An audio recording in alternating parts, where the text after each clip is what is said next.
이건 심우정하고 용산의 거래 아니냐. 그런데 사실은 더 의미심장한 얘기도 있어. 뭐 어떤 겁니까? 이 구속 취소를 용산은 훤히 내다보고 이걸 빌드업하고 있었다는 얘기인데, 근데 탄핵에 대해서는 그럼 어떻게 생각하냐? 탄핵. 지금 용산이 탄핵은 인용될 걸로 본대. 용산의 기류는 탄핵 인용으로 인용이 봅니다. 되는데 네. 그 이후에 어떻게 대응할 것이냐. 플랫 B, C, D 아하. 이 짝이라는 거야 분위기가. 그럼 결국에는 인용이 된 이후에 조기 대선 국면에서 뭐가 나한테 그러니까 도움이 보세요. 될까? 이 얘기를 이 하겠네요. 헌재 지금 선고가 늦어지는 것도 예. 그러면은 어떤 판결이 내려두고 선고문에 뭘 꼬투리 잡을까로 그냥 잔뜩 독이 올라서 있다 그러면 헌재에서는 그걸 예상하고 지금 자구 수정에 만전을 기하는 걸 수도 있는 거지. 말하자면 모종의 심리전이 네. 헌재와 용산 간에 벌어지고 있는 거 아니냐. 아. 이게 그렇게 볼 수도 있겠네. 헌재가 그렇죠. 이렇게까지 그러면은 그러면은 해석의 여지를 어디까지 허용할 것인가. 이런 부분들인 거야. 이런 부분들의 자고 하나 표현 하나를 가지고 굉장히 안에서 지금 갈등이 벌어지거나 아니면 조정의 난항을 겪고 있는 거 아니냐. 진짜 이른바 하나라도 꼬투리 안 잡히기 위한 그런 네. 철저한 완벽한 선고문을 그렇죠. 쓰고 있을 수도 있고. 이거는 용산을 의식한다는 얘기예요. 헌재가. 헌재도. 그렇네요. 재밌네요. 재밌다고 표현해도 될지 모르겠지만 어쨌든 이 부분 헌재가 어떻게 보면은 완벽하게 그러니까 우리 국민들을 통합할 수 있는 화합할 수 있는 그쪽으로 가기 위해서 최대한 힘을 쓰고 노력하고 있다 이렇게 볼 수 있는 부분. 그래서 네. 이런 시도도 한번 뭐 시간이 얼마 안 남았지만 네. 오마이 TV 같은 데서 이제 법조문 몇 분한테 예. 가상 선고문을 한번 써주십시오. 아. 이렇게 해가지고 몇 사람 거를 받아놓는 것도 괜찮을 것 같아. 그 다음에 나중에 아하. 실제 선고문이 나왔는데 네. 어떤 분이 가장 근접했는가. 그렇네요. 이런 게임을 한번 해보는 네. 것도 어렵지 않아요. 그러면은 각자가 무엇을 주목하고 받는가. 이 법률에도 여러 가지 관점이 그렇죠. 있으니까. 예, 어떻게 판단하는가. 이런 게임을 한번 해가지고 예. 바깥의 인식과 헌재 내부의 인식이 어떻게 같으며 어떻게 다른가. 이런 것들을 한번 비교 분석을 해보는 것이죠. 네. 그것도 뭐 나름 의미가 있을 것 같고 그러니까 헌재의 선고문이 나와야겠지만 용산 기류도 인용될 걸로 생각하고 플랜 B, C, D 이렇게 네. 세워두고 있는 것이다. 네. 그러다 보니까 뭐 윤석열이 이러다 뭐 출마하는 거 아니야 이런 얘기를 그런 뭐 얘기까지 나왔죠. 전면도 막 하고 막 그러던데 그러니까 별의별 얘기가 좀 그분도 나오고. 어디서 들은 거예요. 네, 그러니까 인용을 전제로 하는 그런 여러 가지 가능성들이 회자가 되고 있고 좀 막 조금씩 나오는 거 아닙니까? 네.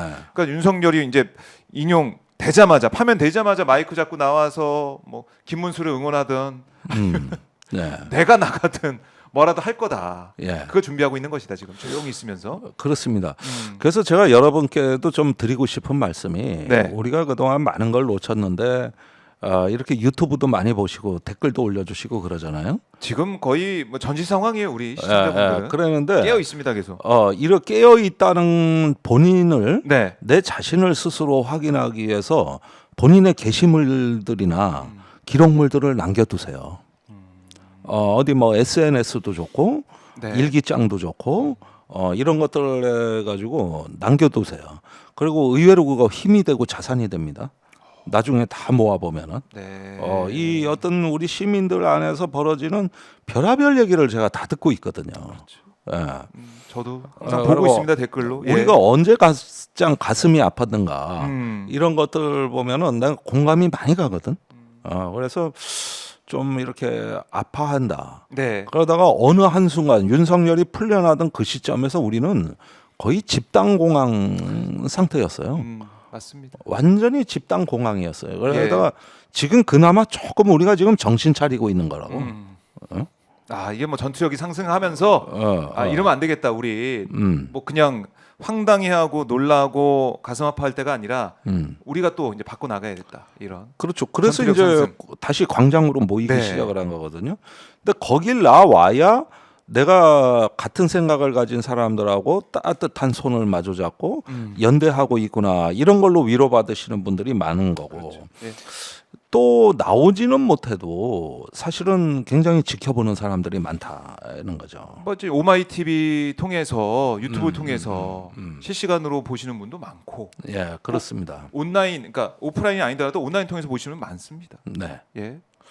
그래서 이런 어떤 그 어두운 한 시절을 지나간다 할 때 우리가 옛날에 박정희 시대, 전두환 시대 참으로 잠 안 오는 불면의 밤 두려움에 떨던 어떤 그 어두운 시절 네. 거기서 어떤 그 위대한 정신이 출현해가지고 시와 소설을 남기고 그러면서 이제 그 시대를 불꽃같이 살다간 참 어떤 우리 그 시절에 우리는 정말로 지지 않는 강인함 정신 또 어떻게 보면 위대한 정신 녹슬지 않는 정신으로 버텨왔고 97년에 이제 최초로 김대중 대통령이 정권 교체라는 거 보면서 다 같이 감동을 했거든요. 네. 그런데 지금 이런 어떤 거 또 어둠이 닥쳤을 때 마냥 탄식만 하진 않았다. 우리 선배들 경우에도 보면 네. 마냥 탄식만 하진 않고 그 속에서도 힘을 찾고 어떤 그때는 이제 민중이란 말이 유행했는데 네. 이제 민중 속으로 들어가려 그랬다.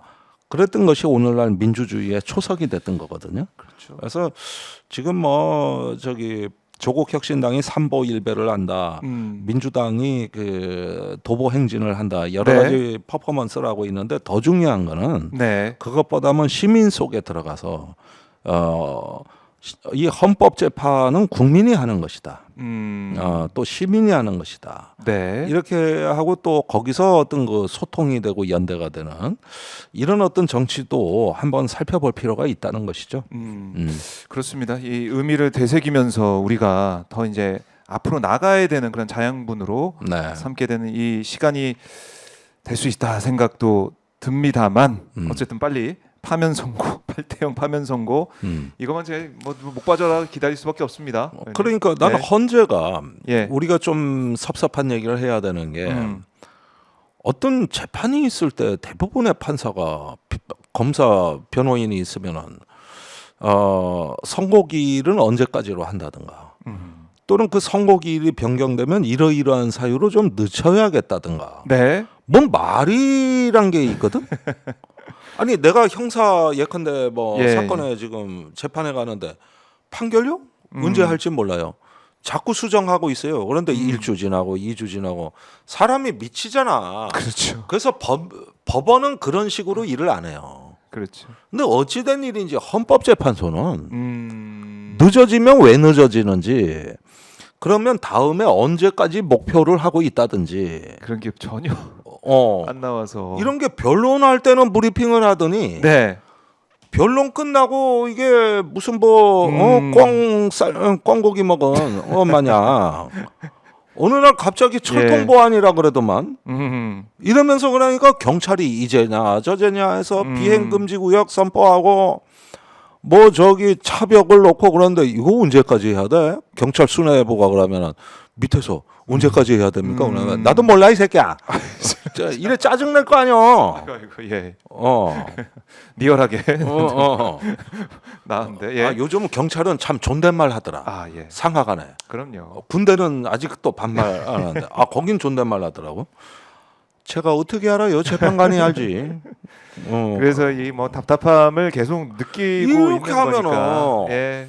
그 야근까지 해가지고 그거 얼마나 고되겠어 그게. 그렇죠. 그러면 이런 걸 생각하면은 정상적인 법원이라면 지금은 이제 이견 조정이 끝났고 자구 수정 중이라든가 그런 것들이 언제까지 된다든가 몇 차례 된다거나 이렇게 하면 우리는 언제까지 목표로 하겠다든가 뭐 책임 있는 설명을 해야지. 이게 없으니까 사람들이 진이 빠져요. 복장이 그렇죠? 터지는데 네.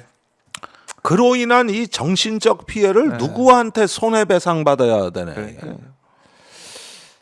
그러니까 뭐 진짜 피가 마르는 그런 상황인데 또 한편에서는 이게 뭐는 이제 극우들의 준동이 또 있다 보니까 막 또 몰려와가지고 또 뭔가 또 사고가 벌어질까봐 걱정하는 뭐 부분도 있고. 구덕이 무서워 장 못 담급니까 그게?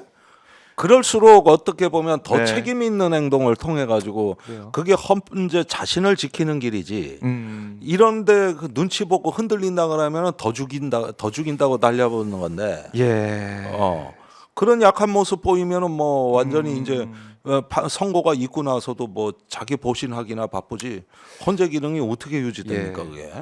그래서 헌재가 딱 중심을 잡고 빠르게 판단을 내려야 된다라고 다시 한번 강조를 하겠습니다.